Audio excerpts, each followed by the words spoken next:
March 6th already, and this is a morning work session. Good morning, and today's subject is cost recovery policy for the Portland Parks Bureau. I don't know, Commissioner, if you wanted to start us off? I do. Thank you very much, Mayor. Thank you to both you and Commissioner Daly for being here. Commissioner Fish assured me he would watch the proceedings on video, so I'm grateful for that because we're here to review Portland Parks and Recreation's cost recovery policy and receive your input on potential revisions to the policy. It hasn't been changed since 2004, so it seems about the right time to have a look at it, and we're here early in the process to get Council's feedback.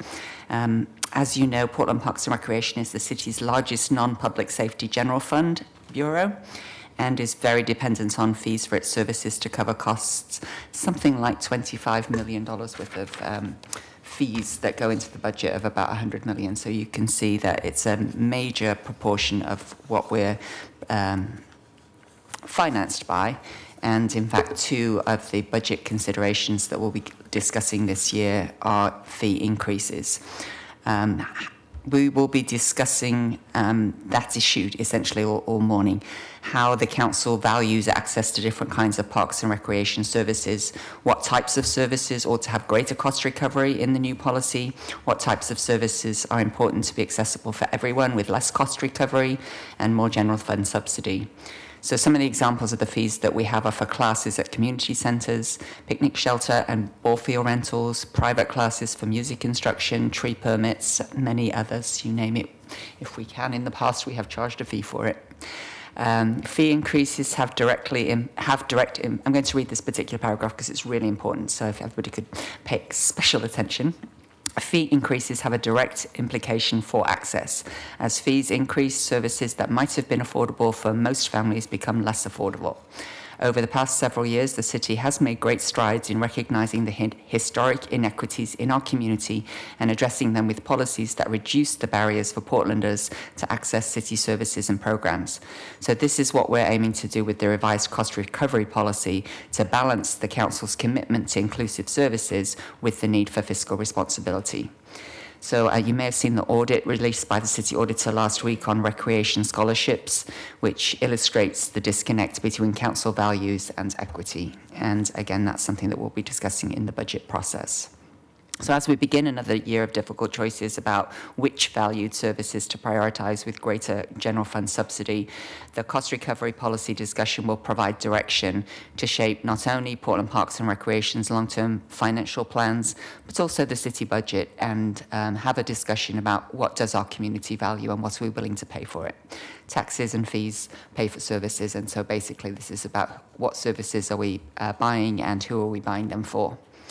What we will do in today's work session is, first of all, introduce and review the current cost recovery policy, identify the challenges with it, and then hear your guidance on the values and criteria that should inform efforts to update the existing policy.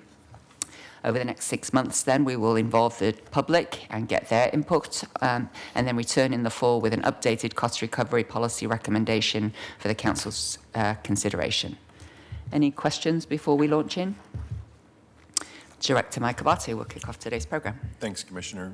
Mayor, Commissioner Udaley, Mike Abate, Director of Portland Parks. I'm joined today by Amy Archer-Masters, our Finance, Property, and Technology Manager, by Jason Smith, our Performance and Analysis Manager, and by Jamie Sabak, Principal with 110% Consulting, who are experts, national experts in cost recovery specifically related to parks.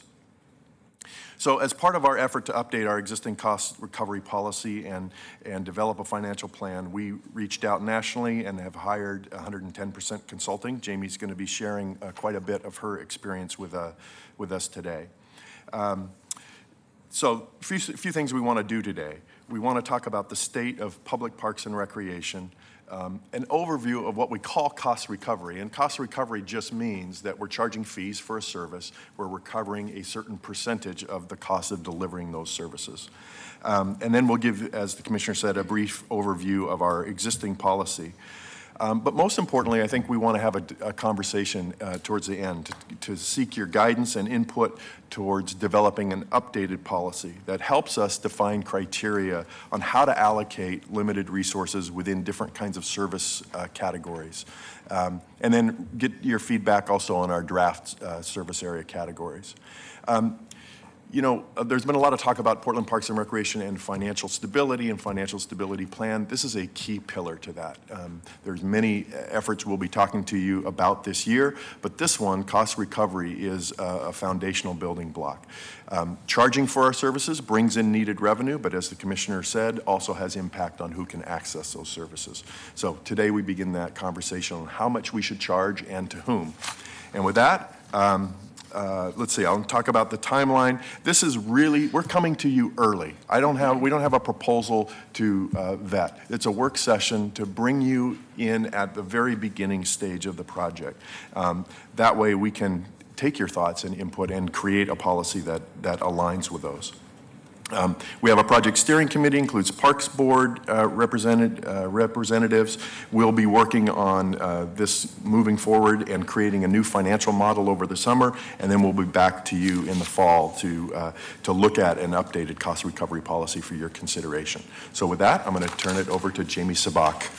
May I ask a clarifying question, Mike? So this process concludes at the end of the budget set, so the budget's already pretty much locked in. So is this a policy that the council could adopt subsequent to the budget and prior to the next year? Yes. Okay. Yes, great, it's really meant a 6-month process, not directly affected by the budget, although there are some things in the budget this year, scholarships and others that are related.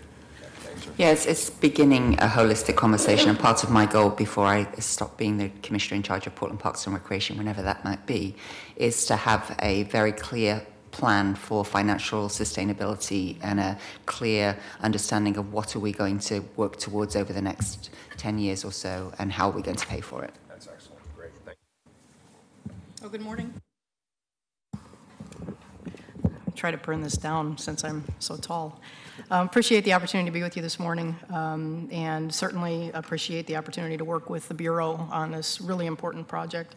Let me give you just a brief background on myself. I spent 20 years as a practitioner in public parks and recreation across the U.S., most recently with the City of Boulder, Colorado, and the last 10 years working with agencies across the U.S. and Canada on this very issue, cost recovery. How do we think about investing the resources we have, as well as how we creatively, innovatively, and responsibly think about generating revenues, translate cost recovery. We are seeing quite a few, I would argue, trends, not so much fads anymore, but this is a trend in terms of our profession, how we're beginning to, again, address the notion of cost recovery in the public sector. And within a system like a park and recreation system that tends to be one of the most complex in government, you've got everything from day camps and programs for teens and childcare, if you will, all the way through to services like golf courses that are expected to generate excess revenue. So it's quite a complex conversation. Certainly it's a complex system. And there are a lot of challenges with the notion that we are going to charge people for services that sometimes they believe their taxes cover, and we know that that's not necessarily the case. So we're kind of in a precarious place right now in terms of the public park and recreation world. The conversation we're having here is not unlike conversations happening all across the U.S. around cost recovery. I'd like to create a little context because I think it's quite helpful to the conversation. For those that may not know, Parks and Recreation was birthed many years ago with Boston Commons. We were really about public land management. And over time, we evolved into systems that included not only public parks, land management, trails, open spaces, but also systems that were expected to provide community centers, recreational activities, again, everything from day camps to really beautiful aquatics facilities that we now manage across the country. Post-World War II is when we started to see a shift from public park and land management to recreation services being provided in communities. And that was a time when our governments were able to subsidize those services fully. And we now know today, particularly as we saw a shift in a change in how we thought about government and government provision of service in the 80s and 90s, that we are now expected to provide high levels of service, yet we're challenged and strained in terms of how to think about how we're going to cover the costs of providing those services. So we've seen a bit of an evolution, which has positioned us to have high expectations of ourselves, and at the same time, community expectations that we're going to, again, continue to provide high levels of service knowing that we're challenged again, finding the tax resources to be able to cover those costs. So we've had to start thinking creatively and thoughtfully about how we're going to recover the costs of providing services and the cost of doing business in public parks and recreation. It's amongst the services in our systems that has the ability to generate revenues. The next slide gives an overview of some of the most profound challenges that the public park and recreation world is experiencing right now. This is not only from my experiences in my consulting role, but also it's fodder right now at the National Recreation and Park Association level. That's our governing body, our national governing body for public park and recreation provision. We've got what we are calling extensive service portfolios, or the herd approach to public park and recreation provision, meaning that if the neighboring community is providing that service, we've got to have it too. If the neighboring community is building a rec center, then we've got to have one too. If the neighboring community builds a mountain bike park, we've got to have one too. And what it's done is it's strained, obviously, our portfolio, and it's strained the resources that we have available to provide these services. We have increased expectations, not only of ourselves, but from our communities and our customers. We want services from Parks and Recreation. We need services from Parks and Recreation. We've always said it was a quality of life issue in our profession, and I don't think any of us could imagine our local communities without park and recreation services. It would really be a daunting proposition to say that we wouldn't have a place for our kids to go play or for us to go work out or whatever it might be. So our expectations are rather high. We've got more competition than ever before. We've got the private sector entertaining the idea of being in the health and wellness world, and they do it in a profit-making way. We've got the nonprofit world that's providing park and rec services, and then the expectation is the public sector will continue to do the same. So we've got a lot of overlap. And when we start thinking about it from the private sector perspective, it's really a challenge for the public sector to continue to compete with the private sector, knowing that we could be affecting the private sector's bottom line when they are indeed the ones contributing to the tax base. So we've got some really interesting, complex issues at our feet right now. We've got incredibly fickle markets. I think we can all appreciate that as consumers ourselves. We're not quite sure what we want. Sometimes we just want what people tell us what we want or what we want. There's a ton of market research out there to suggest that we've just got a very fickle market in the U.S. right now in terms of what kind of services do we want? What kind of services do we think we need? Significant development. There's, again, a lot of expectation around developing, but we also know that when we develop, and we may do it at the expense of our existing infrastructure, it breeds debt. And it's just a reality that we have to face. And it also prompts us to have some very difficult conversations about how we balance those two things. We used to say we had limited resources in government. Now we're starting to suggest that we have finite resources. The question becomes not so much can we get more, but how do we best invest what we have for the biggest bang for our buck, if you will. Arguably, some might suggest that we have uninformed constituencies, and that's certainly not a critique or a criticism. The suggestion is, have we done enough to let our constituents know what the realities are in government? What is it that we're facing? How do we best respond and react to our current realities?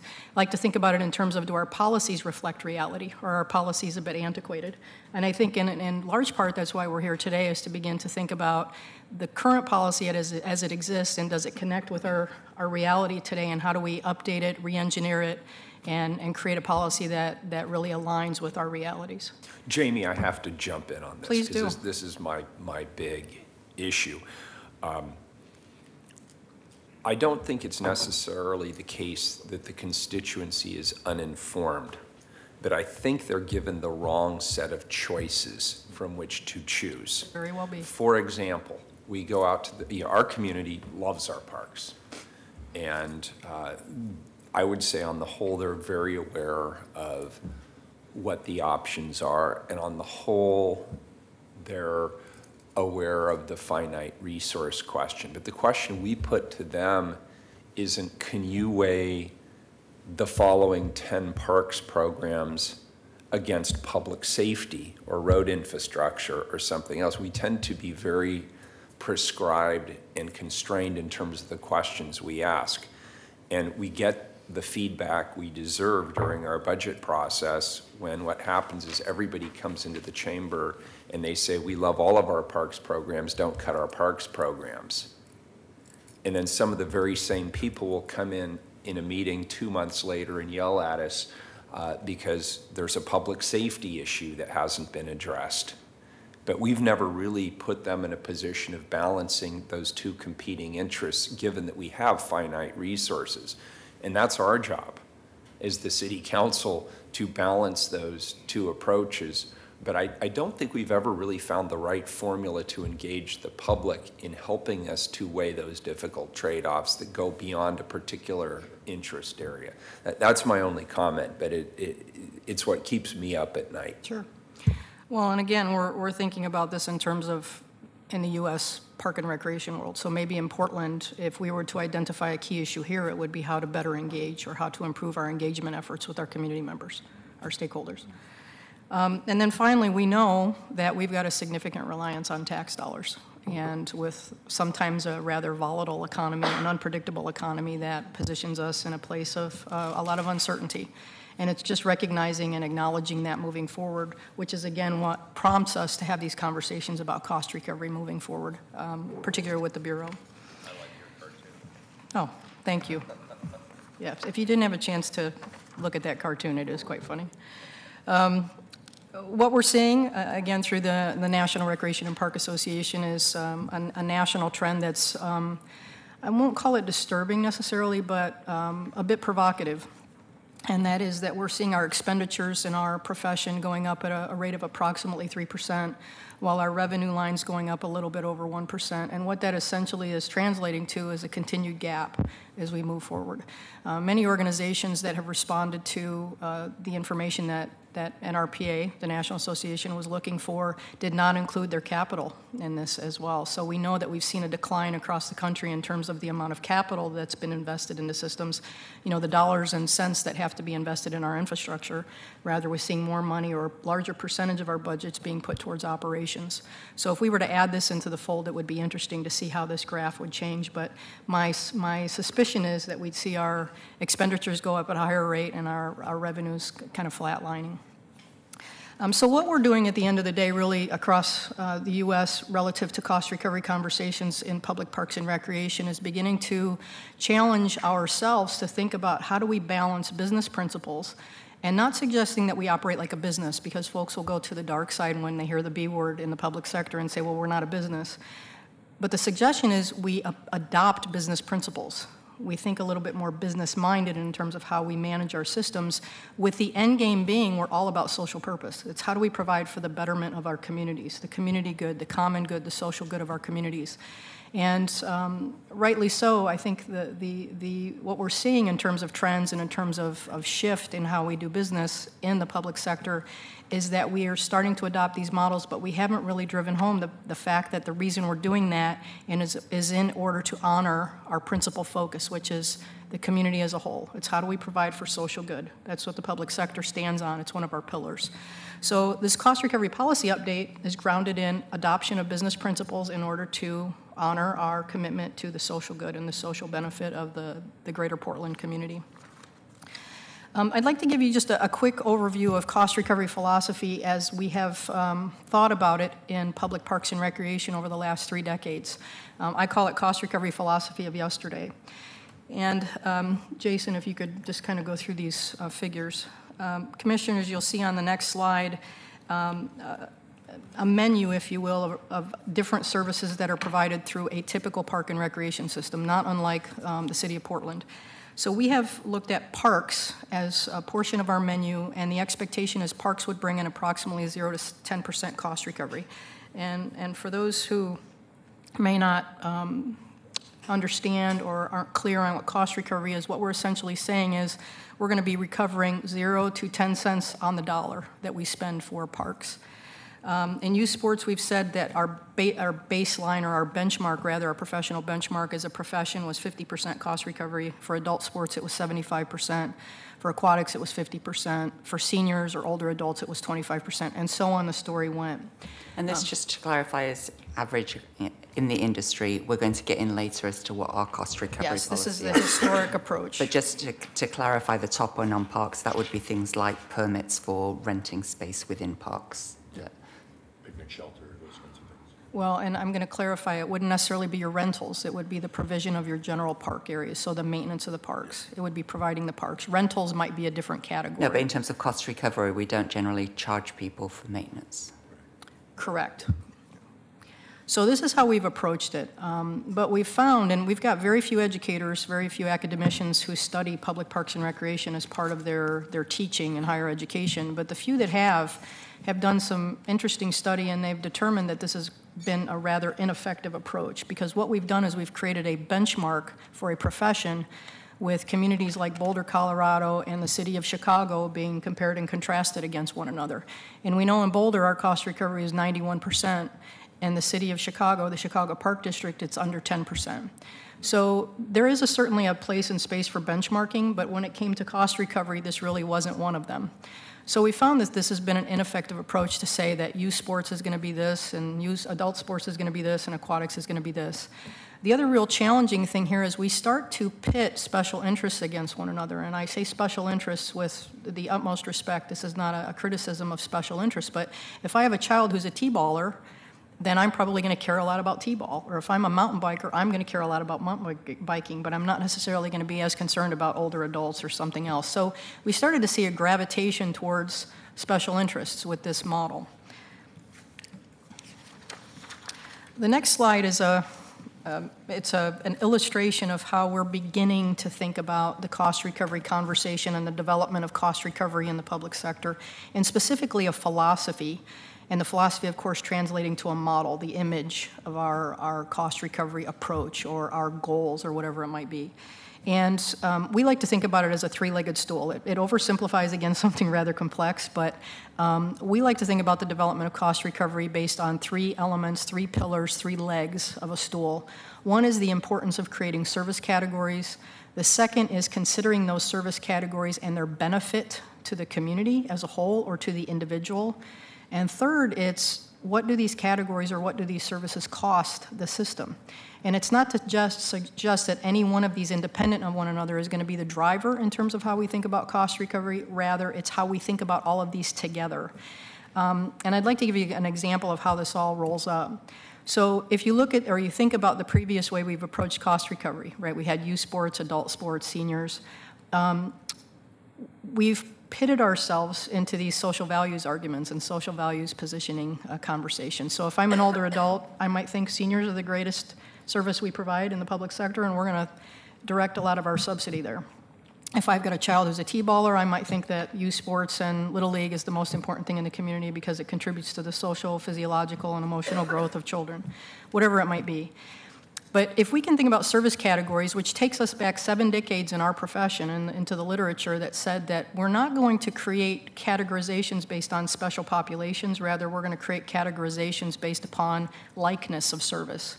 So for example, Commissioner Fritz, if you had a 5-year-old granddaughter who wanted to take ballet for the very first time in her life, and I had a 5-year-old little boy who wanted to play T-ball, and your mom wanted to pick up guitar, and she's 75 years old and she'd never played the guitar before, in our past way of thinking about service areas or service units, it would be performing arts versus youth sports versus seniors in terms of how we wanted to subsidize those services.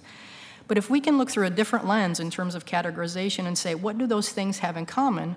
Well, they're all introductory level classes, courses, events, and activities. They're very baseline. Anyone can access those services regardless of skill or ability. And if we begin to categorize in that way in terms of likeness as opposed to based on population or something else that separates and creates a divide, it gives us a very different complexion and a very different lens into which we can think about cost recovery development. So that's the first leg of the stool is to begin to create service categories. And Jason, I believe, is going to be sharing some of the cost or the service categories with you a little bit later that are in progress for the Bureau. The second thing... I'd like to comment on that, because we have been, at least I have been very clear as Commissioner, we don't have an Olympic-sized pool in Portland Parks and Recreation. We don't aspire to have a world-class mountain biking facility. We, in general, focus our attention and have on the beginner facilities. And so I really appreciate that categorization. Good, thank you. So once we've created the service categories, we want to define them so they're incredibly clear to everyone, and we want to put examples on them so that whomever the staff member is in the system, whomever the general public member is that looks at that says, okay, I understand what that means. We want to be as transparent as possible in the development of those categories.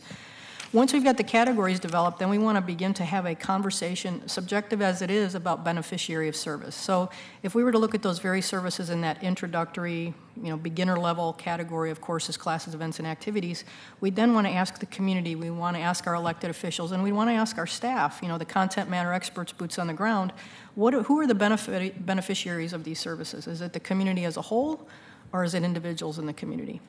And then finally, we want to identify cost of service. And I give kudos to this organization because many organizations across the U.S. have no idea what it costs them to do business. And Portland has spent quite a bit of time and energy in identifying costs of doing business. And I think they acknowledge that there are a few tweaks and adjustments they want to make to better identify costs of doing business. But you've got a great head start because most of the organizations in the U.S., they identify direct costs only, and they establish a cost recovery goal or expectation based on something that's not reality. So the Bureau is far ahead of many other organizations right now in the U.S. But once we have these three stool legs, if you will, addressed, and we've done some work in these areas, we can then begin to think about creating a model, a philosophy, if you will, around how we want to think about cost recovery and cost recovery expectation in our organizations. I'm going to take you to a different place here just for a brief moment. The illustration on the next page is one that we continue to call a tax use or revenue enhancement model. And for the sake of the hard copies, because all of the illustration is here, please recognize there's a little bit of animation that goes along with this. But the intention here is for us to begin to think about our systems a little bit differently than we have historically.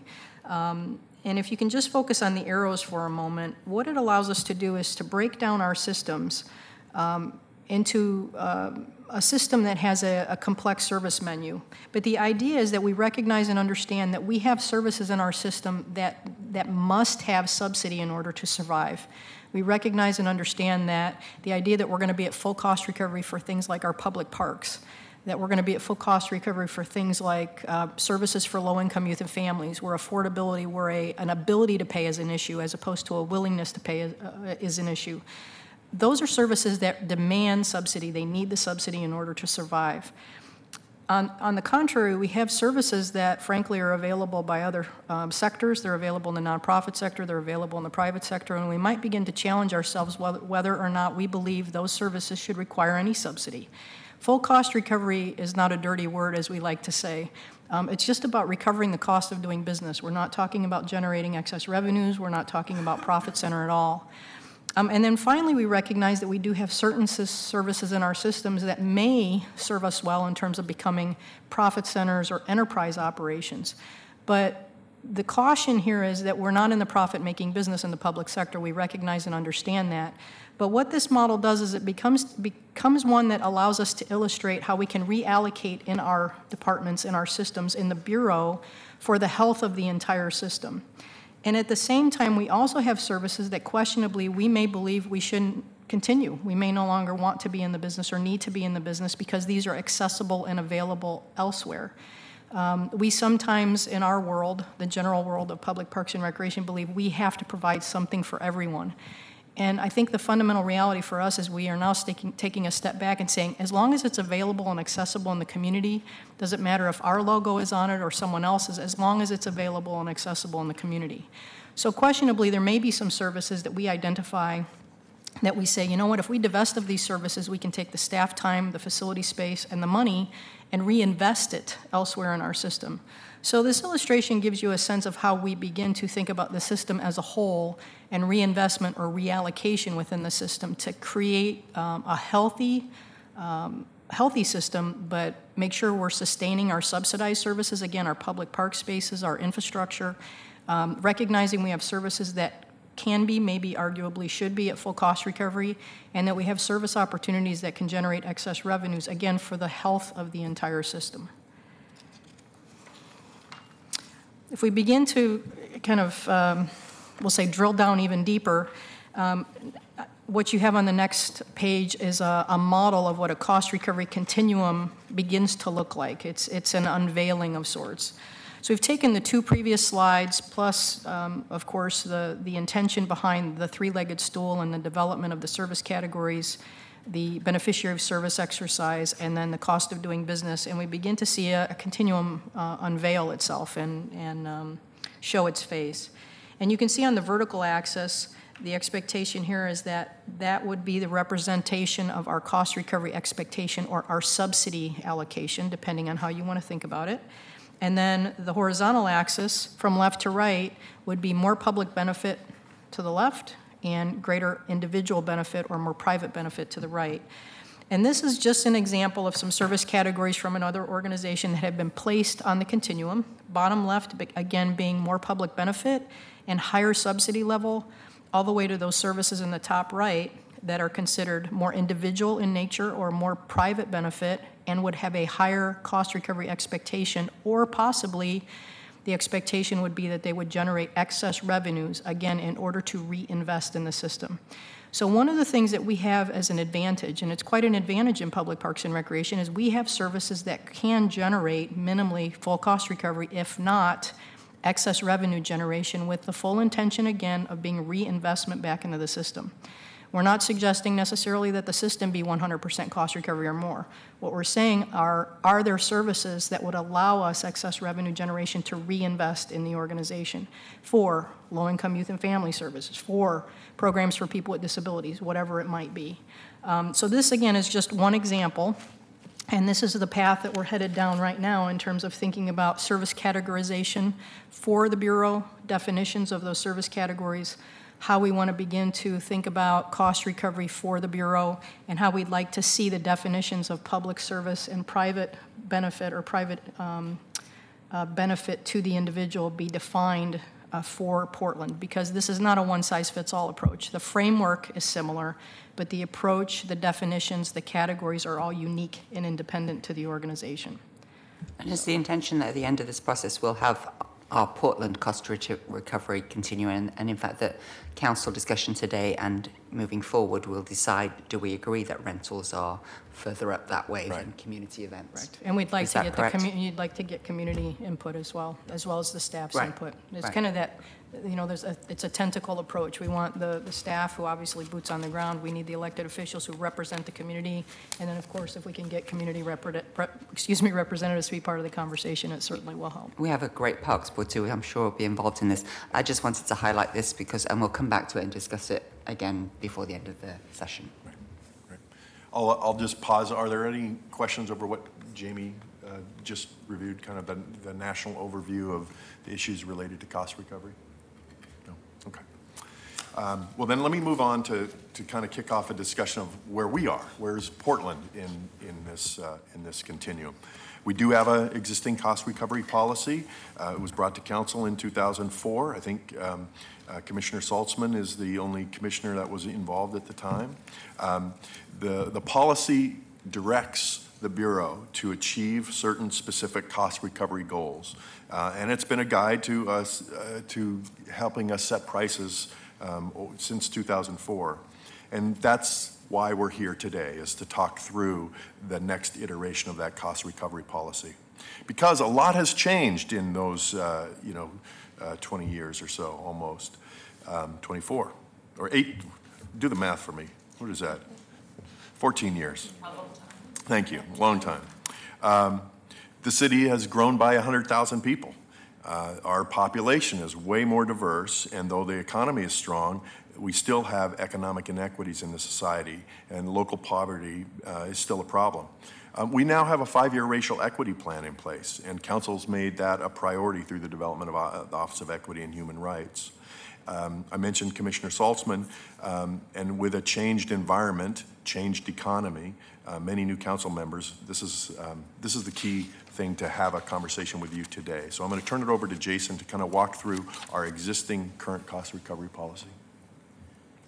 So we do, as Mike said, we have a current policy from 2004. Our current policy is actually a pretty complicated formula that we use to achieve overall goals approved by council in 2004. It actually went to council in the form of a resolution.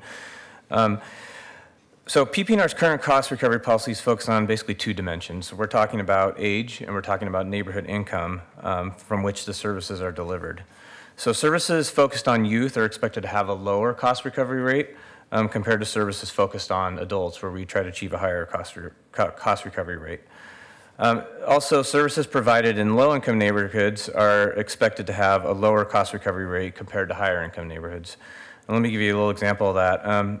So if you look at a community center like Southwest Community Center, which is in generally a higher-income neighborhood, you'll observe a much higher price structure than if you looked at a site in, for example, when we did our policy in 2004, at the time, University Park Community Center, now Charles Jordan Community Center, had a very low price structure and still has a very low price structure compared to Southwest Community Center.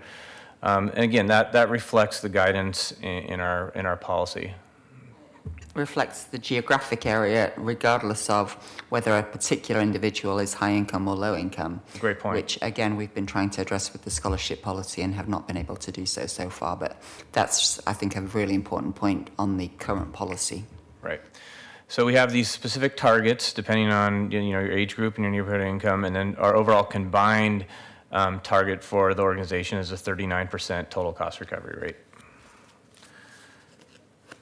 So I want to talk a little bit about the details of how we actually measure cost recovery. Cost recovery is really about how much of our budget is supported by taxes, as Jamie has noted, or general fund dollars versus fees and outside dollars. So a cost recovery policy helps guide what mix of resources ought to be. To understand where we are, we actually complete a cost of service analysis every 2 years. This is consistent with city financial policies, which identifies bureaus that have fee-supported programs to do a cost recovery analysis. We break out our costs into a couple different buckets. So the chart in front of you, the two bars, one's blue shaded and one's green. On the blue, you'll see as our expense side, and we break out what we call direct costs, which is really the staff and material cost of providing a program or a service. It's really important that, as Jamie noted, that we're looking at the total cost involved with providing the service, which is actually different from budget. And in this case, we're pulling in information around utilities, our maintenance costs, our overhead costs that support the service, and also we have a placeholder for capital replacement that we want to make sure we call out. That's the full cost of providing the service. You compare that to revenue, which in our case, revenue is divided into tax dollars from the general fund, and also outside revenue, non-tax revenue, as Jamie pointed out. In our case, which is mostly generated from fees, mostly at our community centers, but there's other instances of fees as well, like for our permits in our parks and picnic shelters, things like that. We also have a small amount of revenue, non-general fund, that comes in for concessions, and to a much smaller degree, we do get some grants and donations that support some of our programming. So basically, when you look at the chart, the portion of the total cost supported by the non-tax revenue is what we define as the Bureau's total cost recovery rate.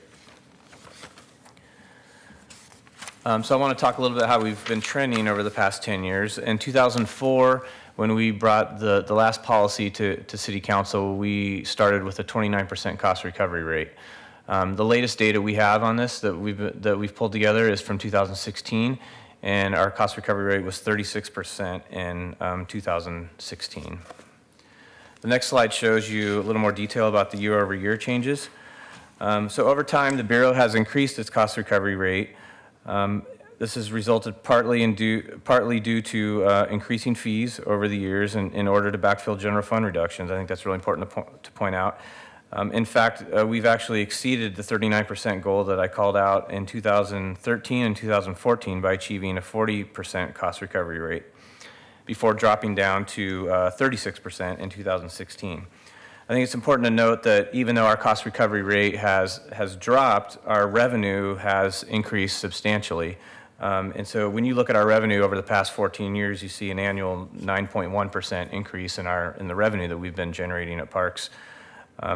So the decline in recent years is really an expense side issue that's going on, and it's related to getting more general fund support for a couple things. The teen programming ad package that we got a few years ago, and to a larger degree, the recreation arbitration labor agreement, which brought in about a little over $4 million annually. to support family wage jobs and more full-time employment for our employees. So that's an important distinction to call out. And when you see this cost recovery rate trending down, it's not because we're lowering fees or because we're providing more access to low-income populations. It's really those two changes that have increased our general fund support. And the council will remember with the preschool issue, that preschool used to be complete cost recovery. Once we started paying the employees $15 an hour, then that was when we developed a fairly large hole. So I'm going to turn it back to Mike now to talk a little bit about our, the challenges that we're facing with the current policy that we have.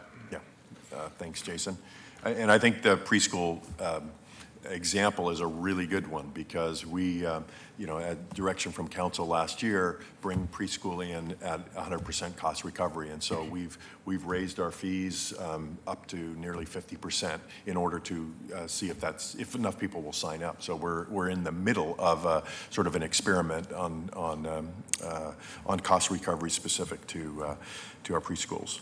But even with that, I chose to put in an $80,000 request for scholarships because if we got to full cost recovery, we don't think the program would survive at all. And so that's the essence of what we're discussing here today. Which services should the city be providing because nobody else is? As you said, we don't necessarily need to compete. But then how do we make them affordable to the people who most need them? And that's our biggest challenge, affordability. Like Jason said, we've offset some general fund reductions by increasing fees, and so we're hearing it. We've done surveys. We're hearing from focus groups that our fees have become a burden and a barrier for some people who would like to take an entry-level ballet class or dance class or youth sports program. That's the biggest challenge that we have. The table that you are looking at identifies the prices related to some of the most popular services that we've offered and how they've changed since the year 2000. So you can see annual pass at Charles Jourdan and full-service community centers comparing 2000 to 18, and you can see what the percent increase has been, 209%, for example, at Charles Jourdan. As you can see, our prices have, in many cases, exceeded the rate of inflation. And that's important because as Portland families struggle to keep pace with cost of essential items such as housing and transportation and food, our public recreation opportunities are becoming unaffordable as well. About 4 years ago, we worked with Portland State to complete a series of focus groups with the Portland Latino community. One of the important things that we heard from those folks was that the cost of our programs were often too expensive. In particular, participants with children noted that when costs are multiplied for all children in a family, it becomes very much unaffordable.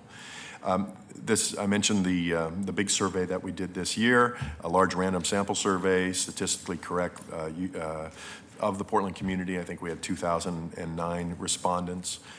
When asked about barriers to participation, cost was identified as a barrier for 22% of the people who took that survey. So when we consider the demographics of survey respondents, we found that cost is a barrier disproportionately that's falling on people of color and low-income populations. I would just point out when 22%, when we last did that same question in 2008, similar survey, same question, only 8% of the public identified cost as a barrier. So that's just more evidence that we're really seeing it over time. See, I think we've done that slide, right? Yeah. Examples of fee increases, okay.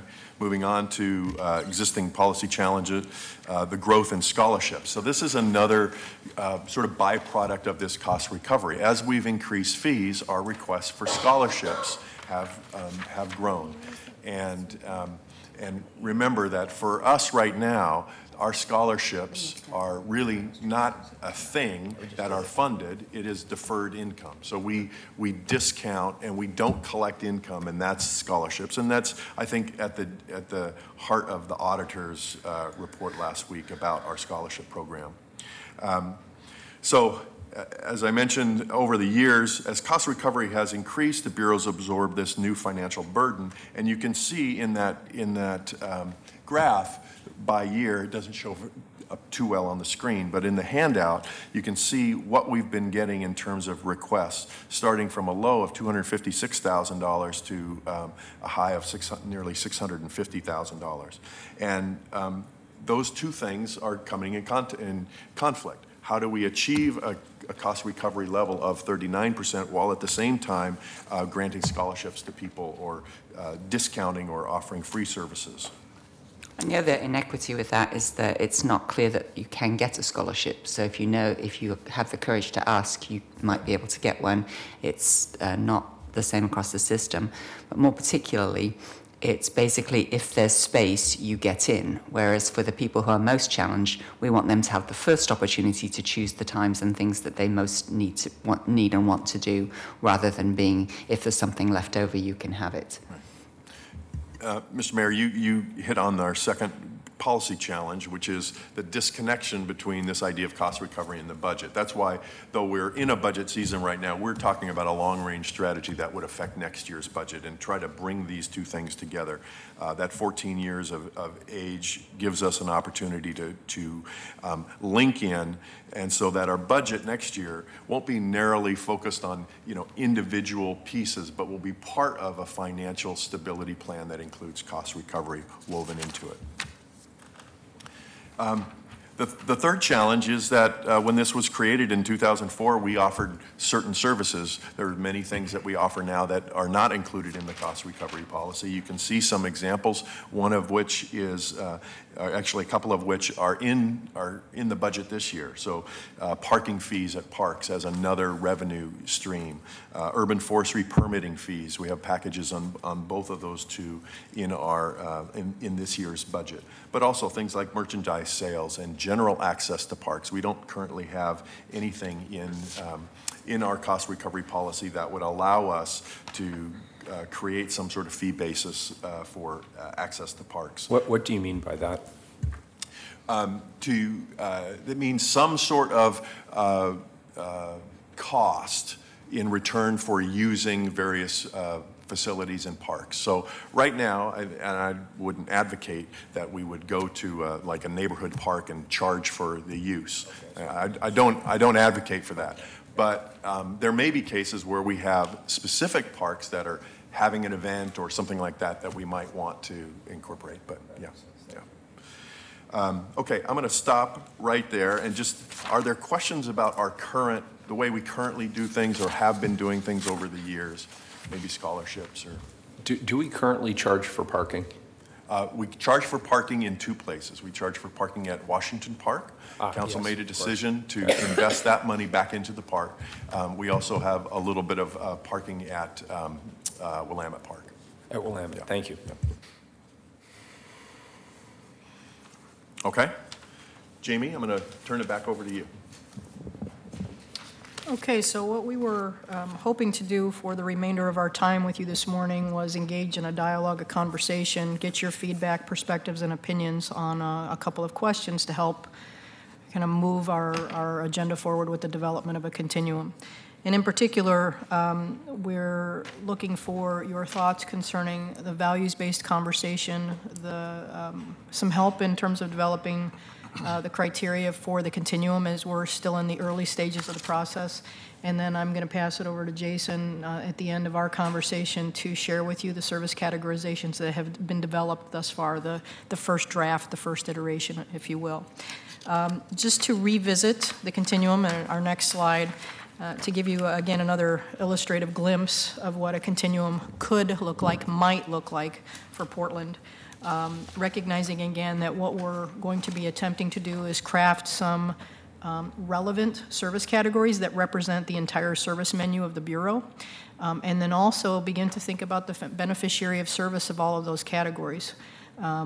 Public benefit versus private benefit, or I will say rather public benefit and private benefit as opposed to a versus. We don't want to position one against the other. And we just recognize that some of our services benefit the community as a whole, maybe more so than an individual or vice versa.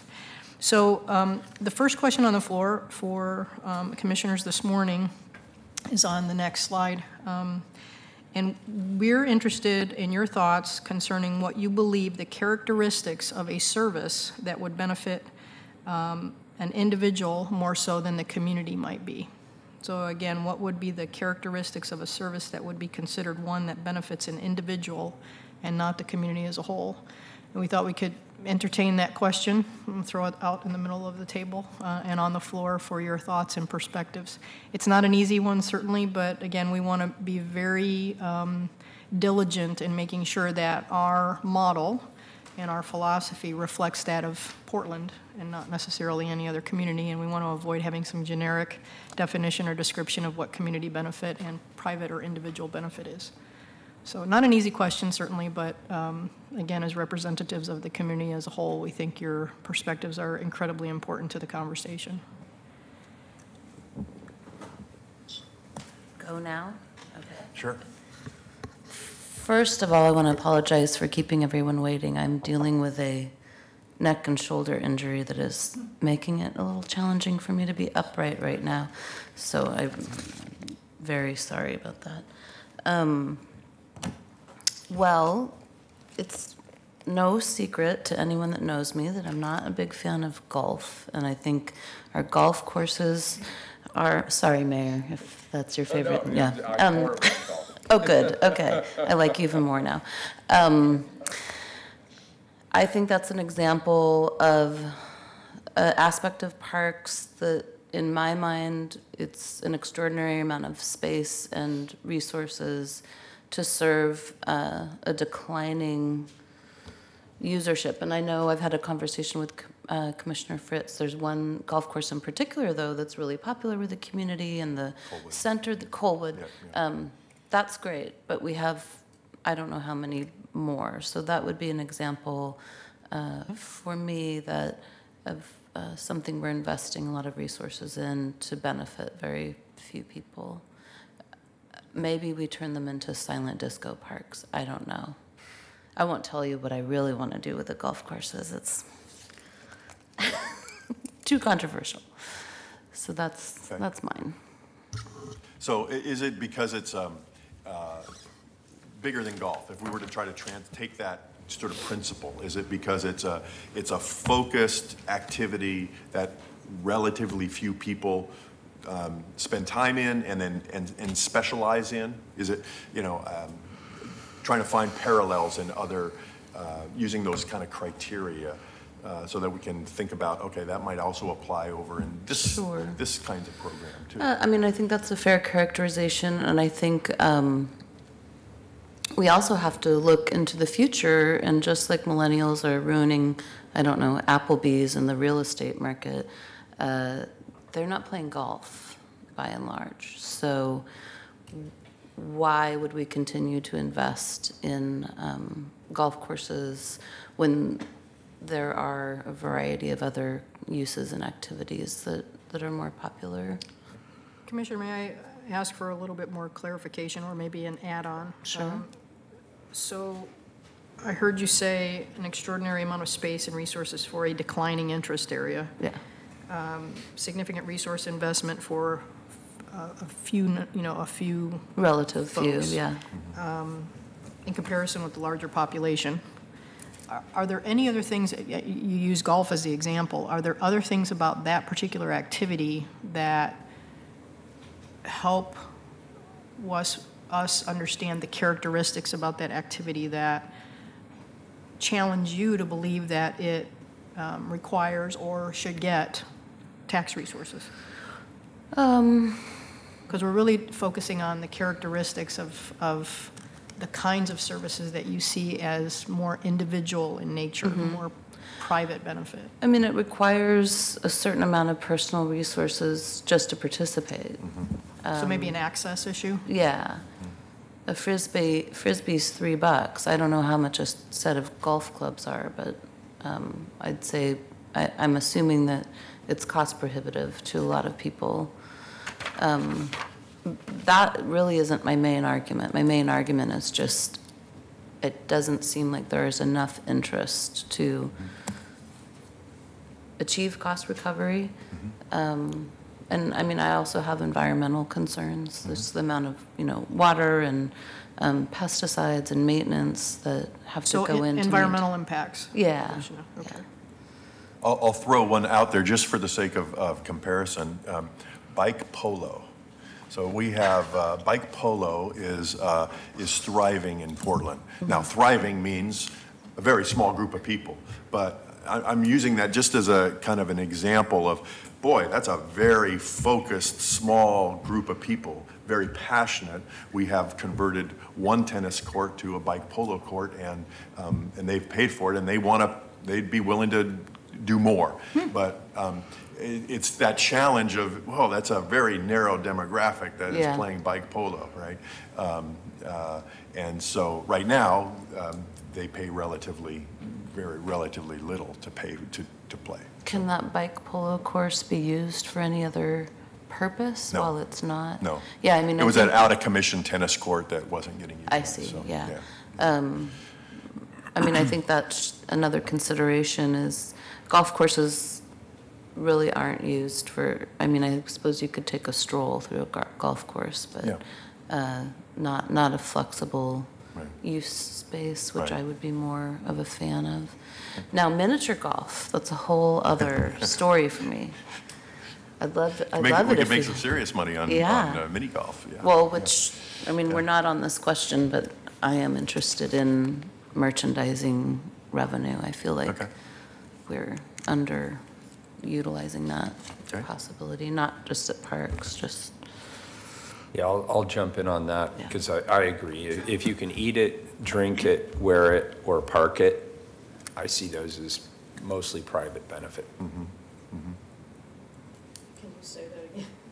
Eat it, drink it, wear it, park it. Yeah. Like on that continuum, we have, merchandise for resale, food and beverage, all of that. Very high individual benefit and should have very low subsidy, if not a If profit any. center. Yeah. Wear it. Wear it. Drink it. Eat it, drink it, wear it, park it. It's our new slogan. There we go. Cost recovery policy. I like it. what other thoughts And do you have have? T-shirts made with that. Nothing intelligent at the moment, but when I think of something, I'll let you know. Because this, we're still on this question. Characteristics of a service that would be considered one that benefits an individual, not Right. the community.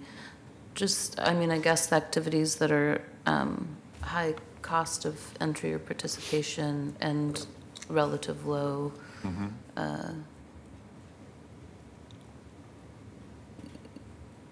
users, number of users. What do you think, Commissioner mentioned that, typically we focus on the beginner and the intermediate, whatever that is, an art class or a sports league. Where does that make you go? Do you think, facilities that might be for super more accomplished or, advanced or even expert is something that would be something in the realm of, well, if you did that, you'd want it to be at the low end of subsidy, the high end of cost recovery? I don't know, just sort of thinking through how we categorize. I agree with your current philosophy, which is access and a focus on entry-level opportunity. The goal here is to pull people out of their houses away from the TV, get people active and engaged with each other in a meaningful way. And if somebody shows a real aptitude for a sport or an activity, there are plenty of private sector options if they really want to commit to that. That's not to say there will not be exceptions. As soon as I say that, I'm sure somebody's going to say, well, there will be exceptions to that. So, but I would say, generally speaking, I think your philosophy is the right one. Okay. So I appreciate Commissioner Udeli bringing up the environmental aspects, and I think in line with our climate action plan and other sustainability principles, that's something that should be factoring into what we subsidize more versus less. I was thinking of individual things versus community things. Swimming comes to mind, where certainly an individual swimming lesson is of benefit primarily to the person learning to swim. On the other hand, we had the tragedies at Kelly Point Park, which were community tragedies. And where there's a disparity in who can swim and who cannot swim, I think that then becomes more, push it into the public benefit type thing. So that makes it challenging. And I was thinking of level of exercise, because certainly health is something that I'm interested in promoting at Portland Parks and Recreation. And while some people are more able to do exercises than others, and for some just doing a very small amount of exercise is very challenging. For others, we kind of want the more healthier things to be more subsidized, at least I do. And then I was thinking also that, we kind of categorize many of the programs we do, many of them are exercise and many of them are arts programs. Mm-hmm. And so I don't, at this point, especially with Commissioner Fish absent, want to make a call between higher cost recovery for one or the other. But I do think that that's, if we're trying to think about categories and how do we make this decision, knowing that this plan, based on the fact that the last one has gone on for 15 years or more, we need to be thinking about things like bike polo that today people have not even thought of. Right. And so that but then if something came up, a new sport, what is our policy on that? Because I don't think we want to be coming to council every time a new potential use of Portland Parks comes up to figure out what should be the cost recovery, what should we charge for this. So your thought, Commissioner, swimming lessons, though it's individual, there's a public benefit to have particularly kids safe in the water. I think that that's for sure, that everybody, in my opinion, should be able to learn to swim. But when we look, I think the other huge value that we all share is about equity and who historically has not had access to the various programs and who should have access to them. Whether, we are working at Colwood to try to encourage more minorities and women to participate on the theory that, at the very least, most things you do in Portland Parks are for sociability. You get out, even if you're walking your dog or just walking by yourself, you're likely to come into in contact with somebody else that you could say good morning to. And in my case, see whether they say good morning back again, which is always entertaining to me. So there's that aspect of golf that you tend, except on the driving range, you tend to do it with other people, and more as we have people spending the majority of their time on social media and inside, having people have opportunities to get together is of great value to me.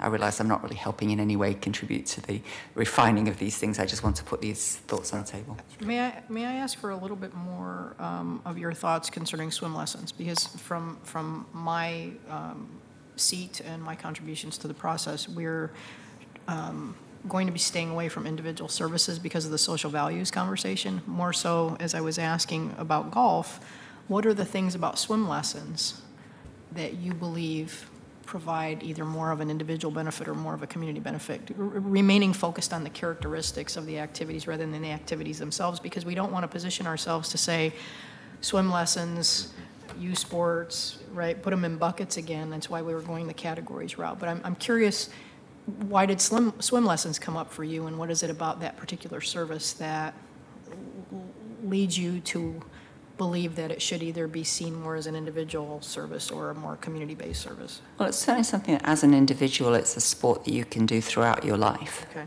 And so I think that that's important. For the community basis, there's the safety aspect of, even if you don't visit a pool, you may visit, we have rivers in our community that people can fall in. And at the very least, being able to know how to come up so that somebody could grab you out is, I think, a value to the whole community, because preventable tragedy, I see not being able to swim as a preventable tragedy. Mm-hmm. And if Commissioner Saltzman was here, he might point out that at Cornell, which I believe is where he went, you have to be able to swim a length in order to be able to graduate. I don't know if that's still the case, but there's an emphasis in that Ivy League school of this is a basic life skill that everybody should be able to do. Okay, thank you. I agree with that too. I mean, and very few of our schools have their own Right. swimming pools. Right.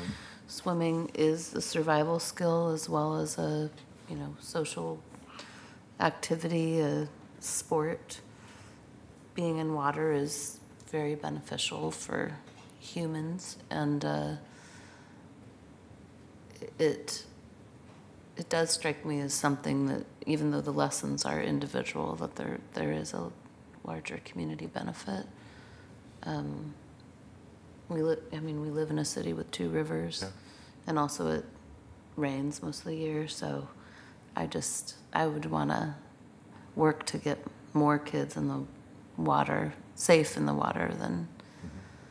And it's also a sport that's college scholarships are available for. So if you don't have the access to private lessons to be able to learn to do it, and then I don't know if even schools have swim teams anymore, but some of them do. I swim 2 to 3 times a week. This one's near and dear to my heart. I didn't want to say that because I didn't want people envisioning me in a Speedo or anything like that, Oh, and then boy. ignoring the rest of the conversation.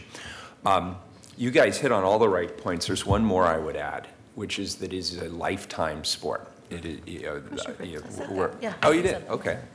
Maybe I was thinking too much. It's one of the few sports I know where the worse you are at it, the better it is for you, because it's harder. And I'm really resounding with, or what Commissioner Udaley said really resounds with me, that we are in a city surrounded by rivers, and there is an equity and disparity issue here.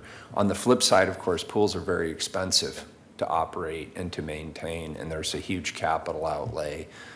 And this does not necessarily mean, in my mind, that you need to have a swimming pool in every single neighborhood. But I think it would be, the main characteristic here is it is a life skill. It's really good for you. It is very social. And as Commissioner Udaley indicated, we're surrounded by water, and people need to learn somewhere. Yeah, yeah. And back to one of Jamie's earlier points, there aren't many other providers, right? Especially for folks, low-income folks.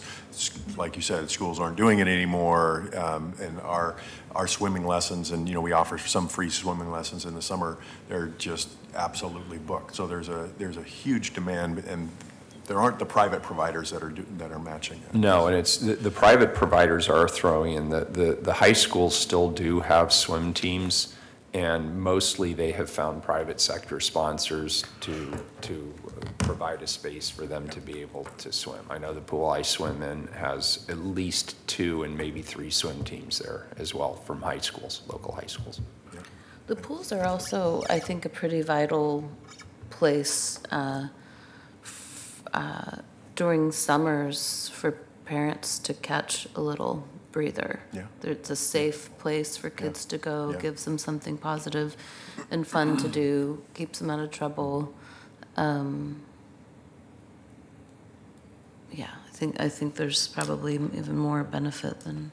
So that's an interesting characteristic about swim lessons that might translate. There's benefits not just to the person or the kid that's doing the swim lessons, there's benefits to a broader family. Family, right? neighborhood, Yeah. community, yeah. Well, I would just like to add that one of my favorite events ever was an event at Peninsula Park where it was rented for a reading. And so we had, snacks, and we had a DJ, and we had authors, and floating in the pool and looking up at the trees and listening to the words waft over the water was really extraordinary. And I think there's opportunity for us to bring in more revenue from rent. I mean, I was shocked to discover I could rent this pool for less than $200, and of course every year I've meant to do that, and every year I have failed to do that. This is the year. Excellent. Yeah, you're all invited. Okay, why don't we move on to the next question? What do you believe would be the characteristics of a service that would be considered one that benefits the community as a whole and not just any one individual or special interest? And you've actually shared some of these that complemented your thoughts about your response to the last question. You mentioned we may be the only provider. If you think about public parks, although you're not necessarily the only one, there's the National Park Service, but you're among the few that provide public parks. You're among the few that may provide services for people with disabilities. You're among the few that provide public pools because the nonprofit and the private sector won't get into that business because of the high costs associated with maintenance. So there's some things where you're the only provider. You mentioned life skills, basic skills, lifetime activities, survival skills, entry-level services. So you've shared some of your thoughts on this one already, but I'd be curious as to what your additional thoughts are regarding the characteristics of services that provide a community benefit. They're for the social good of the greater Portland community. Well, I was glad to see that inclusion on your chart. Sorry, I'm trying to find that.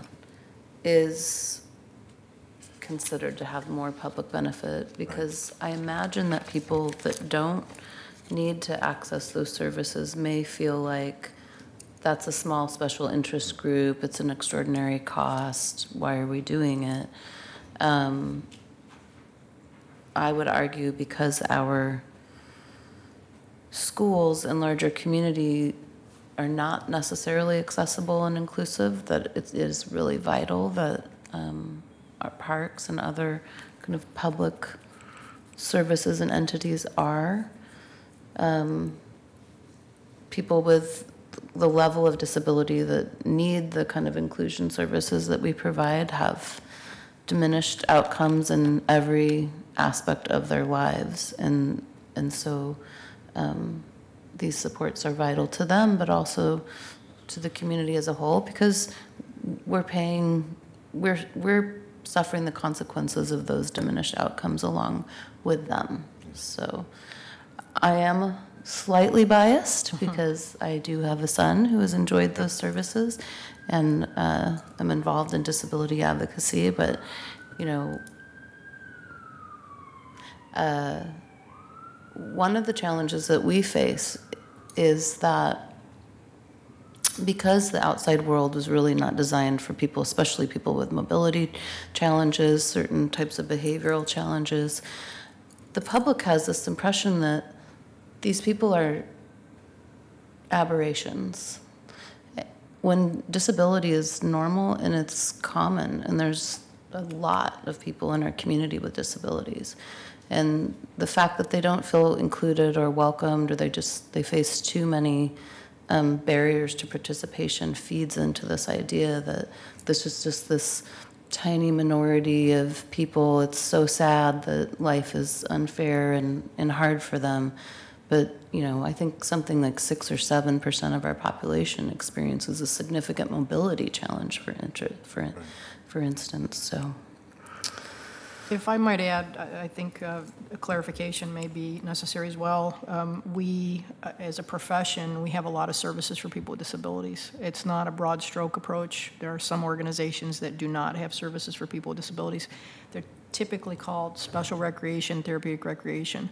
But there's a difference between inclusion services and those services. Those services tend to be like Special Olympics, for example. They're very specialized.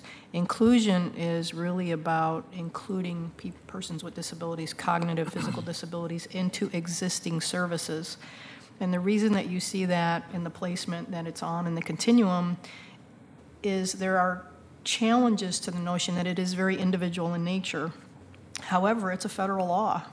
The Americans with Disabilities Act requires that organizations, local governments, provide inclusion services to people with disabilities or families by law. So it may, in some cases, be seen as more individual in its service provision, but the reality is local government must provide those services at a full subsidy. So there's an education in and of itself when it comes to inclusion, and we sometimes see it as a specialized service, but the reality is if you have I have a goddaughter who has Down syndrome, and if she wants to participate in the basketball program that's being provided, the organization has to provide reasonable accommodation to allow her to be able to participate, and that's what inclusion is. So there's sometimes, and I'm sure you know this, sometimes a misunderstanding about what inclusion services are as opposed to Special Olympics or a program specifically for people with disabilities. It's very different. And but I just wanted to make sure that there was clarification concerning why it's placed in that continuum like it is, because it's the law. So, other thoughts about community benefit characteristics? So I think, as a broad brushstroke, almost everything for youth is of community benefit, because preschool, providing so that working families can have educational things for their children, so that children are prepared to enter kindergarten, ready to learn. That's an example of one where it may seem it's just for the individual or the family, but it benefits all of us if we don't have kids starting kindergarten who don't know their letters and colours and various other things. And there are children who don't qualify for Head Start who might otherwise slip through the cracks. But so that's an example, like the youth programming for teens, which we believe, and I think we'll have a report coming that shows that it's reduced the gang violence and the youth misdemeanors, I think might be a way to characterize it. That's certainly benefiting the individual and their family, but it also benefits the community as a whole. And the community as a whole, knowing that there are options for those children, whether or not they have children and or want them to be there. I mean, that to me is part of what we are as Portland. We care about each other, and we have values that we want to provide positive options rather than relying on crime enforcement and incarceration.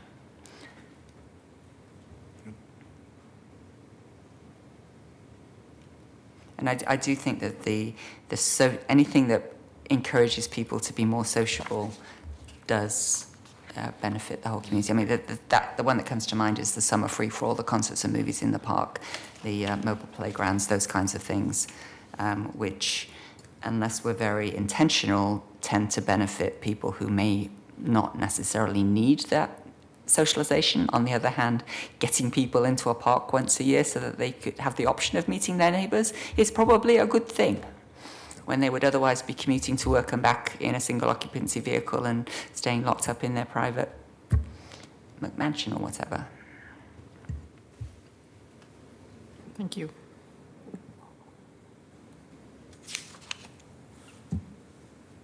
Any other thoughts on this question?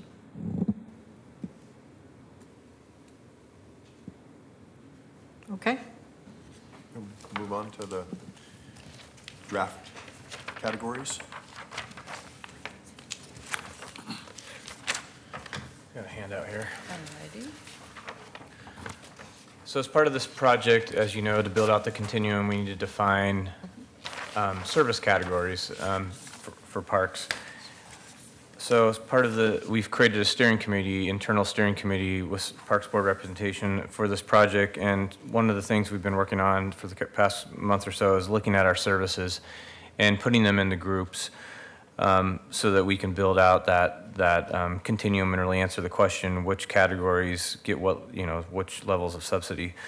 And what I handed out is a more detailed version of what's on the slide above us. So these aren't intended to be in any specific order. There's no financials or any sort of thinking about financials that we've done related to this. And as Mike mentioned, when we identify, sort of nail these down of what we want them to be, that's when we go and we do the financial analysis, and then we come back and we understand, like, where are we with these different categories.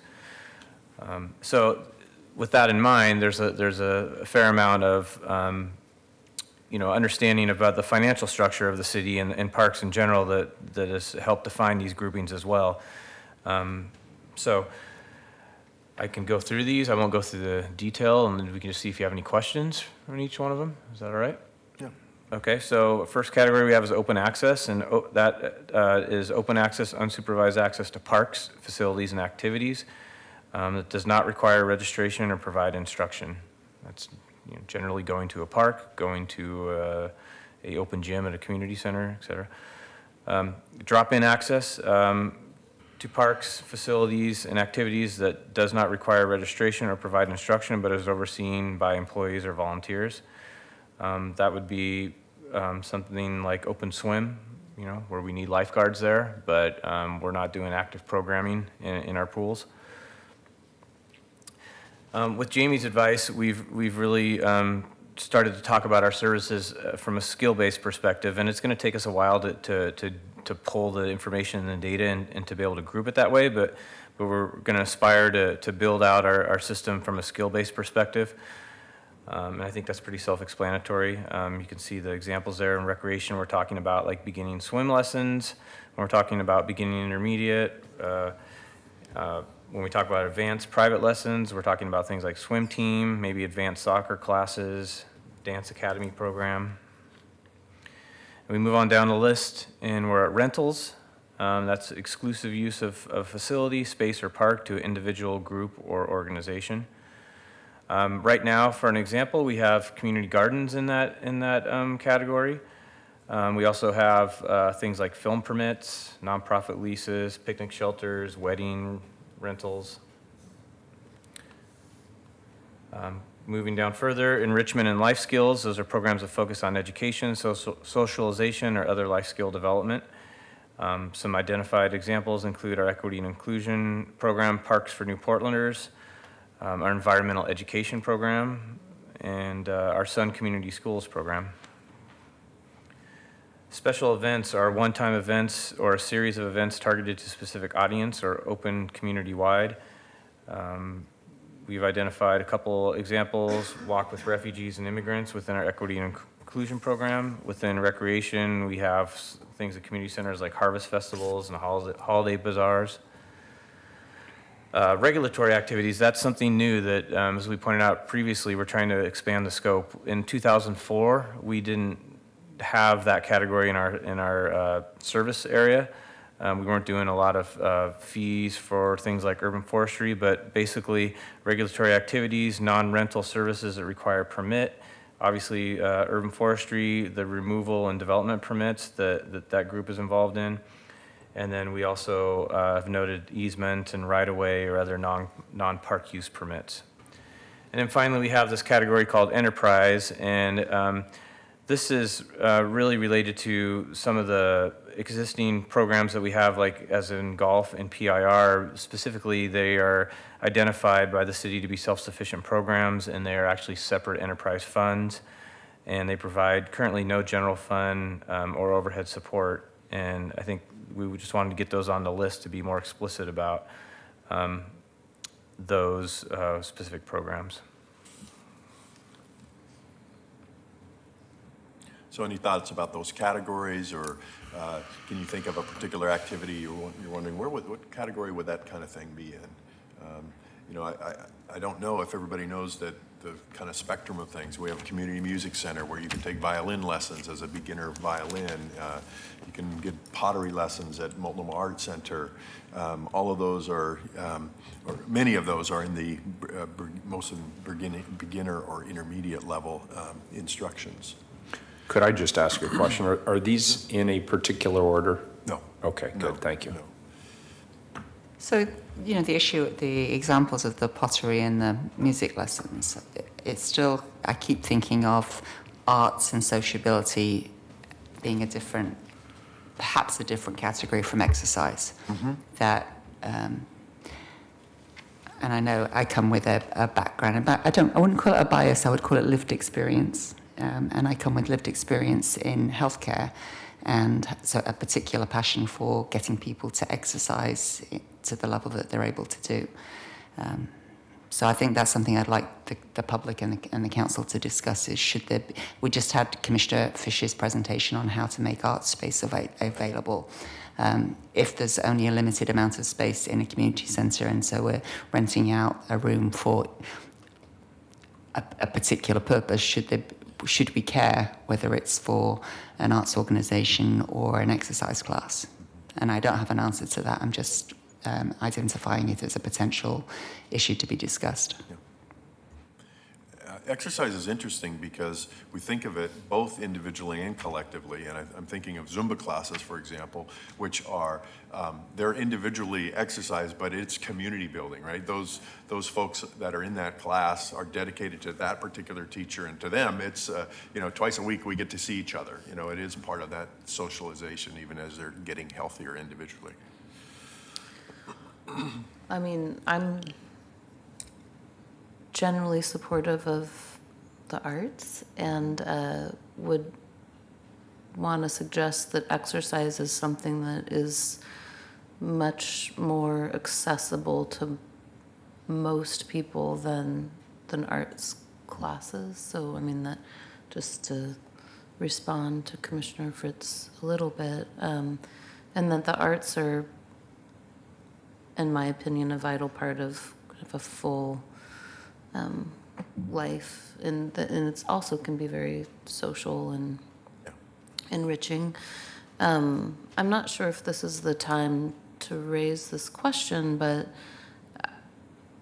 I mean, it occurs to me that, well, for one thing, it might be helpful to the public to know what is cost recovery. And if they want to pay extra, can they do that? I mean, can parks accept donations Yes. from individuals? Okay, Yes. so, I mean, I did a little experiment once with my business where I had a bunch of stuff I just wanted to get rid of, and I put it out on a table, and I put up a sign that said, pay what you want. Most people paid a really reasonable amount. Some people paid an extraordinary amount for what I thought was, you know, I actually felt kind of guilty taking their money, but they were excited and wanted to, you know, give it to me. Very few people really exploited that opportunity to take a lot and give very little. I realize that sliding scale can be problematic to enforce, so it may have to be on the honor system. But I just think possibly letting the public know, like, what's the real cost of this resource I'm taking advantage of, and make a decision for themselves. You know, maybe you set a minimum level, and I'm also really supportive of scholarships. Maybe you give people the opportunity to purchase scholarships for strangers, just to pad that fund. I think people would give more if they knew the true cost of what they were receiving, and if we gave them opportunities to support programs. Just building on that, do we charge more for people who don't live in Portland, who are not Portland taxpayers? We do, yes. And is that part of the cost recovery policy as to whether we would continue to do that and at what level? Yeah, I'm not sure. It should be addressed in the cost recovery. I can't speak to the specifics if it's in our 14-year policy or not, but I know Jamie we've talked, I think this is the sort of thing that you would want to be explicit about in your policy.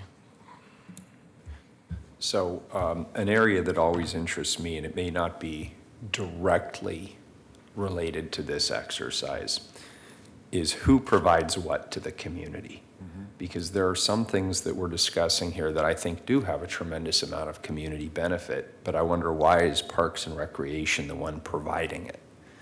And there are education programs here that would probably be better placed in the school system. There are arts programs here that overlap heavily with arts education programs that we're funding through other means that have nothing to do with the Parks Bureau.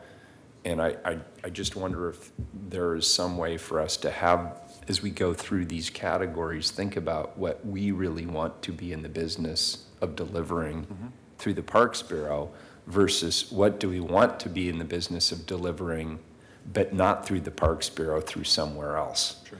And I feel that that's a conversation we need to have, and it'll probably come up naturally throughout the budget process.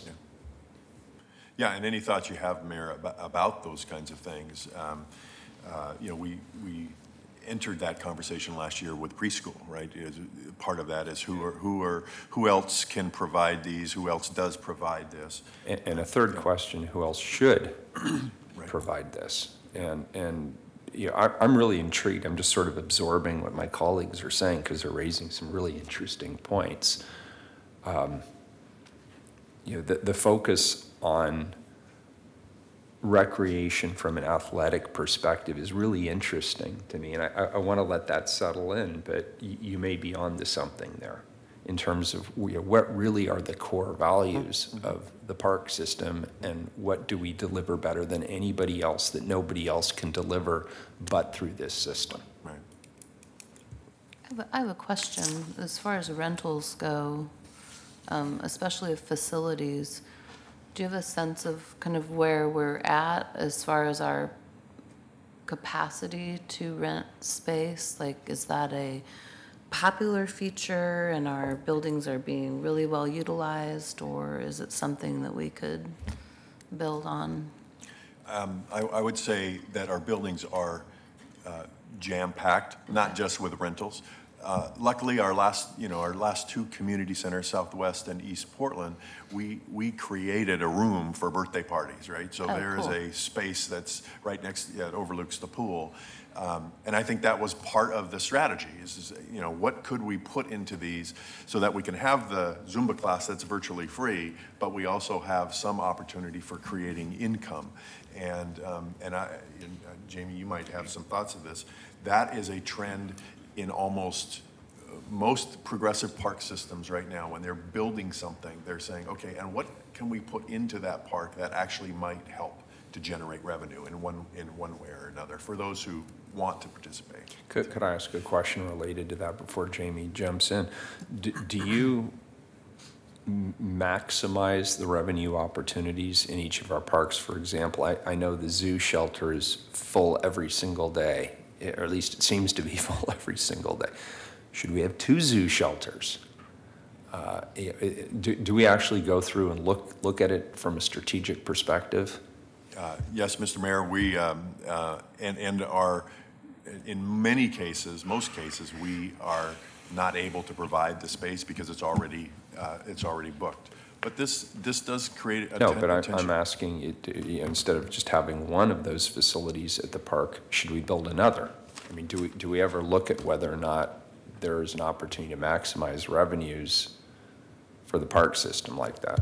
Yeah, so the last 2 parks, one that's about to open, Gateway Discovery, and the one at LeWitt View, designed that shelter so that it could be rented out for events and parties and things.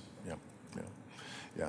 But that's a key planning and decision point is, should we be, incorporating more of those kinds of things into new parks that could help generate revenue? Or into existing parks to help Or into generate existing, more revenue? Yeah. Yeah, I'll throw out a couple of examples based on Mike's prompt. Right now, there's a national conversation about the New Orleans system, and they're looking at ways to counter the fact that they've seen a decline in their subsidy dollars for one of their signature parks. And it's, what do we do here? How can we use this, massive acreage in a way that allows us to generate some revenues to help offset the costs of maintaining the park? Things like replacing irrigation systems to the tune of $1 million. I mean, it's a lot of money that is not part of the operational budget and unfortunately goes sight unseen. But the reality is infrastructure across the country is an issue. So park and rec systems are starting to say, wait a minute, we don't want to look at capital any differently than operating. It's still all the money that we need to maintain the park. So they're looking at what kind of enterprises can they put into that park to reinvest those resources into the park. I'm working on a project for the city of Asheville, North Carolina right now, Pack Square Park. It's their signature park. It's Central Park. If you've ever been to Asheville, they have their city and county building that flank that park. It's beautiful, but it's deteriorating right in front of their eyes. And they've been subsidizing private rentals for the last decade. And now they're saying, what do we do? Well, the North Carolina Arboretum has come to the table to say, we'd like to put a visitor center in here, and we'll partner with you as a nonprofit. We'll put some merchandising, as you put it, eat it, park it, drink it, whatever it was you said earlier. The model is such that, can we use this as an enterprise operation? We'll partner with you as an organization, and we'll split the revenues, if you will. And we'd like to make sure, however, that that money goes into the maintenance of the park, not into the general fund, but it goes specifically into the maintenance of that particular park. So there's some, I'm not going to call them innovative models yet necessarily, but I think there's some innovative conversations that are starting right now, because the fundamental reality is the tax resources are not necessarily there to sustain systems that have been built, and they were built upon the shoulders of, as I mentioned earlier, the 50s and 60s, when we had more resources and we weren't providing as many services. Well, now we've grown to a place where we've overextended ourselves, and now we're trying to think about how are we creative in generating revenues and reinvesting them back into our system. I wanted to ask one question, and that has to do with dogs. So we get more complaints and requests about dogs than probably anything else in our system. We have more dedicated dog parks than any other city in the United States, regardless of size. And yet, there's a desire for more and more dogs, and there's more and more conflicts related to that. What do you think about that in the discussion of community benefit versus individual benefit? And is that an opportunity we ought to be thinking about in terms of revenue generation? Do you really think any of us are stupid enough to comment on that? Is there anybody watching?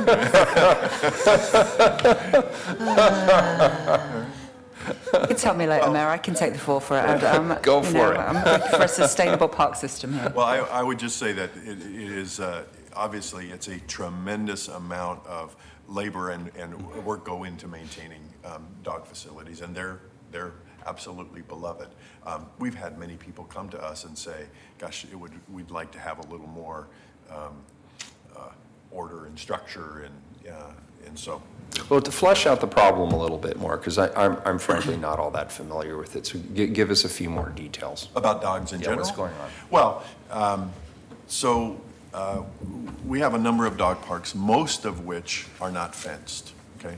Dog off-leash areas. We sorry? don't have any completely dedicated dog parks. Yeah, we have Right. yeah, that's right. We do not have a park dedicated to dogs, but Places do. But off-leash, yeah, we have off-leash areas. And when this came to council a number of years ago and a new policy was put in, basically it's saying, go make this happen, and there was no funding.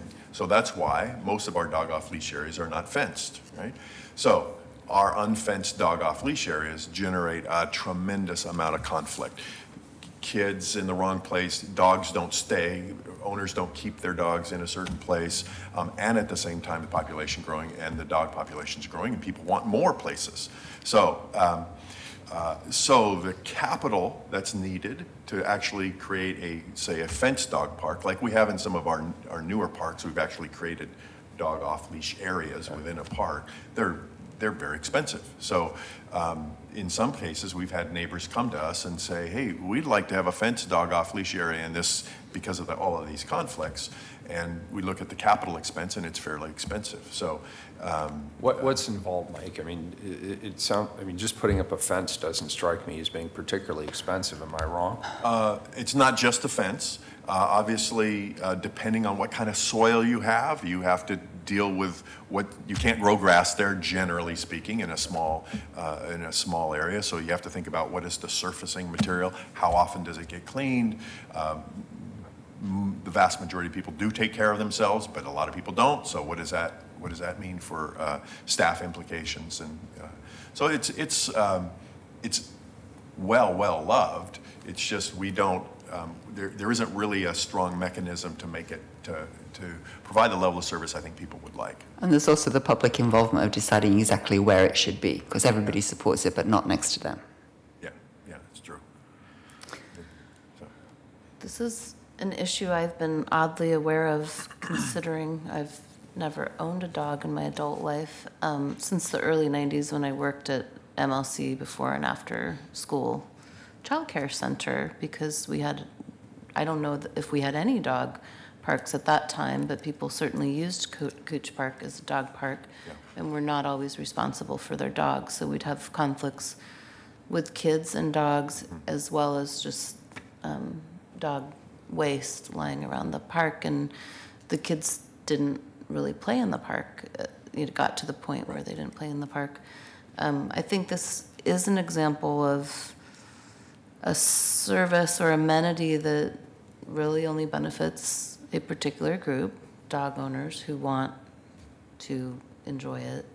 And I agree that we do need fences, because, I mean, just being on social, I'm not even on Nextdoor, just on, general social media, you hear a lot about conflicts between dogs and dogs, dogs and humans.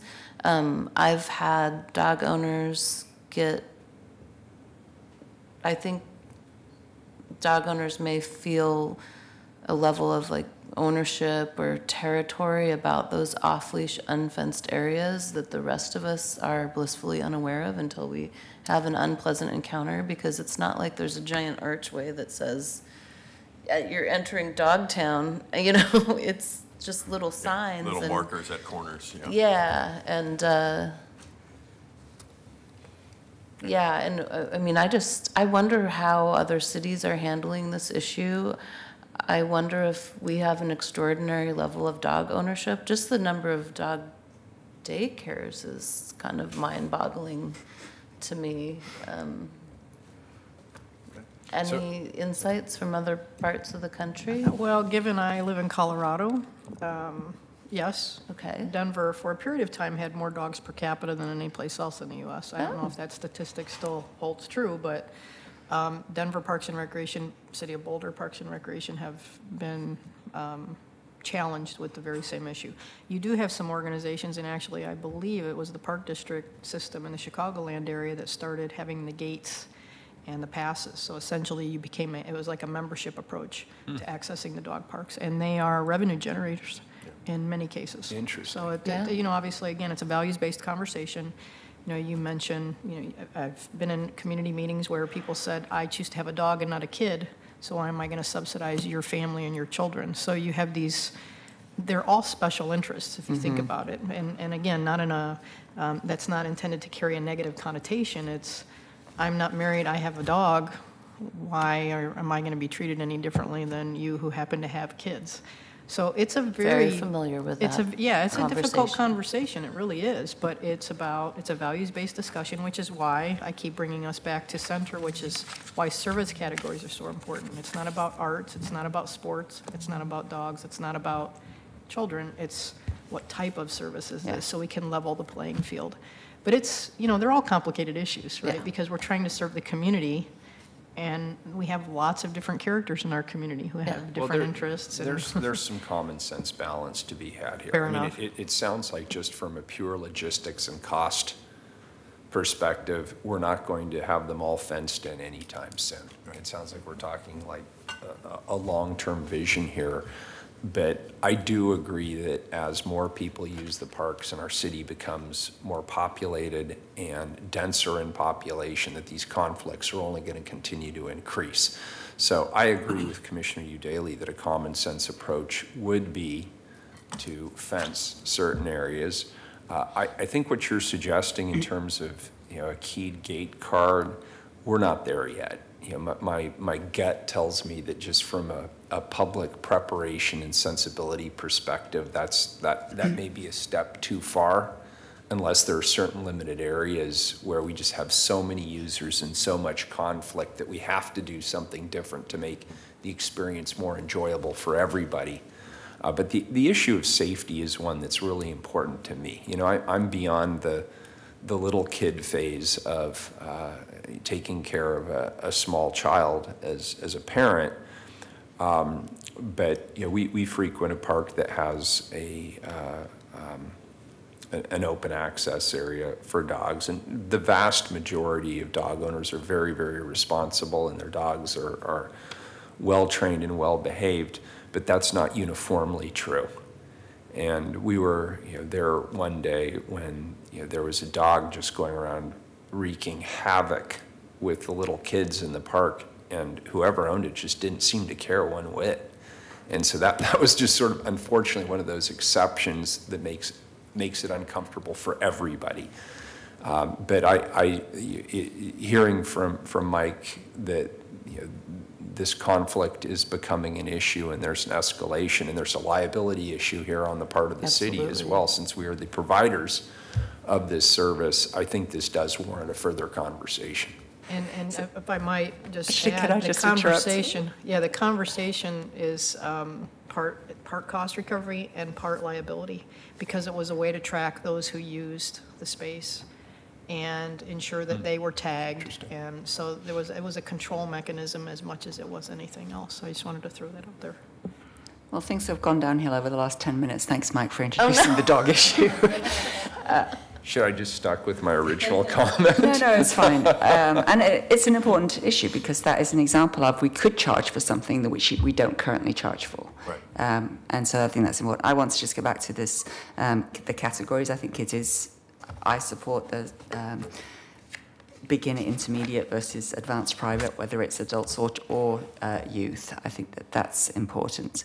I think whatever we do, we need to look at the entire program through with an equity lens to look at who's renting, for example. And we're also working on the fee waiver policy within parks to make sure that community organisations have appropriate access to free use of parks, even if it's then going to provide have park staff working with them. Something like the Tongan Festival last year, which was to benefit the Tongan community, but anybody who went, I'm still kind of, every time I think about it, I smile because it was such a fabulous celebration of, a new community in Portland relishing being in a Portland park. Going back to the enterprise, which is down at the bottom of this table, the golf program commissioner used to provide subsidies to the general fund. And so, again, we're going to be, over the course of this year, looking at the golf facilities and coming back to council with a proposal for how to right-size what we do. For Portland International Raceway, as everybody knows, IndyCar's coming back in September. Both golf and PIR actually do bring a fair amount of tourism to Portland. And so when we're looking at return on investment to the community, to the city as a whole, in terms of tax dollars, hotel taxes, and those kinds of things, there's a little bit more to it than just the bottom line as to what's general fund, what's not, and where does it go. So that it's, obviously, we've simplified this greatly, and I feel I've got more information based on your feedback. Obviously, I'll talk to Commissioner Fish and Commissioner Saltzman to find out, their direction for as we go out to the community and the Parks Board to really explore these issues and come back to you in the fall. Yeah, good idea. Great. I think that's it. Unless there's any other final thoughts or questions. I want to thank you very much for your services as consultant. Thanks to all the park staff who are here today and who have been working on this. I think I felt very clear what we were asking from you and where we need to go on this in terms of having a revision to the policy.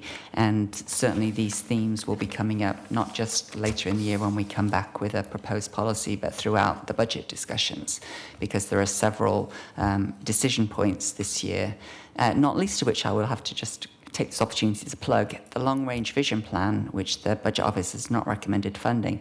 To me, that's not so much a vision plan as a how do we get to the vision. We know what we want to do in many cases. We want to provide services to people who don't have them. We want to figure out, as the Mayor has said, which services do we no longer provide, but particularly how do we make it financially sustainable.